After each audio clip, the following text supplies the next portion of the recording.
இலங்கையின் 14 மாவட்டங்கள் கடற்கரையோரத்தை சார்ந்தவையாக காணப்படுகின்றன. சகல மாவட்டங்களையும் உள்ளடக்கும் வகையில் நீண்டகால திட்டமாக இந்த செயற்றிட்டம் முன்னெடுக்கப்படுகின்றது. அழகிய கடற்கரை கவர்ச்சியான சுற்றுலாத்தலம் தேசிய வேலைத்திட்டம் இன்று காலை பிரதமர் கலாநிதி ஹரணி அமரசூரிய தலைமையில் மட்டக்குழிய காக்கைத்தீவு கடற்கரையில் ஆரம்பித்து வைக்கப்பட்டது.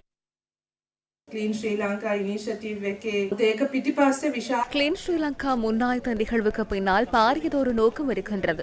எமது சூழலை மாத்திரமல்ல, உண்மையில் எமது சமூகத்தையே சுத்தப்படுத்த வேண்டியுள்ளது. நாகரிகமாக வாழ்வதற்கு பாதகமாக அமையும் தடைகளை நீக்கும் திட்டமே இது. பொருளாதார சமூக மாற்றமாகவே அது அமைய வேண்டும். பொதுமக்களின் பங்களிப்பு இதற்கு நமக்கு தேவைப்படுகின்றது.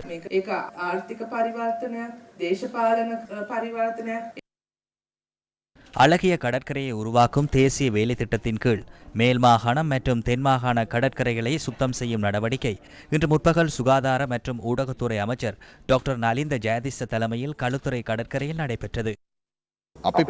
நாம் மாத்திரம் சுத்தமடைவதால் பலனில்லை. சில தூய்மையற்ற குப்பைகளையும் எம்மிலிருந்து அகற்ற வேண்டும். அதற்கு சட்ட நடவடிக்கைகளை எடுக்க வேண்டும். அதனை படிப்படியாக முன்னெடுத்து வருகின்றோம். அதற்காக மேலதிக சட்டங்களும் மறுசீரமைப்பும் தேவையாயின் அரசியல் சுத்தப்படுத்தலுக்கும் நாம் தயார் என்பதை கூற வேண்டும்.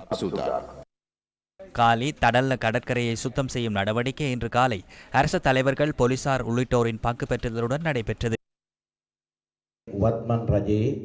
அரசாங்கம் நாட்டை முன்னோக்கி நகர்த்துவதற்கு 3 முக்கிய துறைகளினூடாக நடவடிக்கை எடுத்துள்ளது. அந்த 3இல் முதலாவது வறுமை ஒழித்தல், இரண்டாவது டிஜிட்டல் பொருளாதாரம், மூன்றாவது கிளீன் ஸ்ரீலங்கா. அழகிய கடற்கரையை உருவாக்கும் தேசிய வேலை திட்டத்தின் மற்றொரு செயற்றிட்டம் தங்காலை கடற்கரையில் முன்னெடுக்கப்பட்டது. கிரிந்த ரஜமகா விஹாரையிலும் இந்த செயற்றிட்டம் முன்னெடுக்கப்பட்டது. ஹம்பாந்தோட்டை புத்தளவில் இருந்து பட்டிய வரையிலான கடற்கரை பகுதியும் சுத்தம் செய்யப்பட்டது. தென்மாகாண கடற்கரைகளை சுத்தப்படுத்தும் செயற்றிட்டம் மாத்தறை மாவட்டத்தின் 15 கடற்கரைகளை மையமாக கொண்டு முன்னெடுக்கப்பட்டது. வத்தலை நீர்கொழும்பு கடற்கரை பகுதிகளிலும் அழகிய கடற்கரையை உருவாக்கும் தேசிய வேலை திட்டம் முன்னெடுக்கப்பட்டது.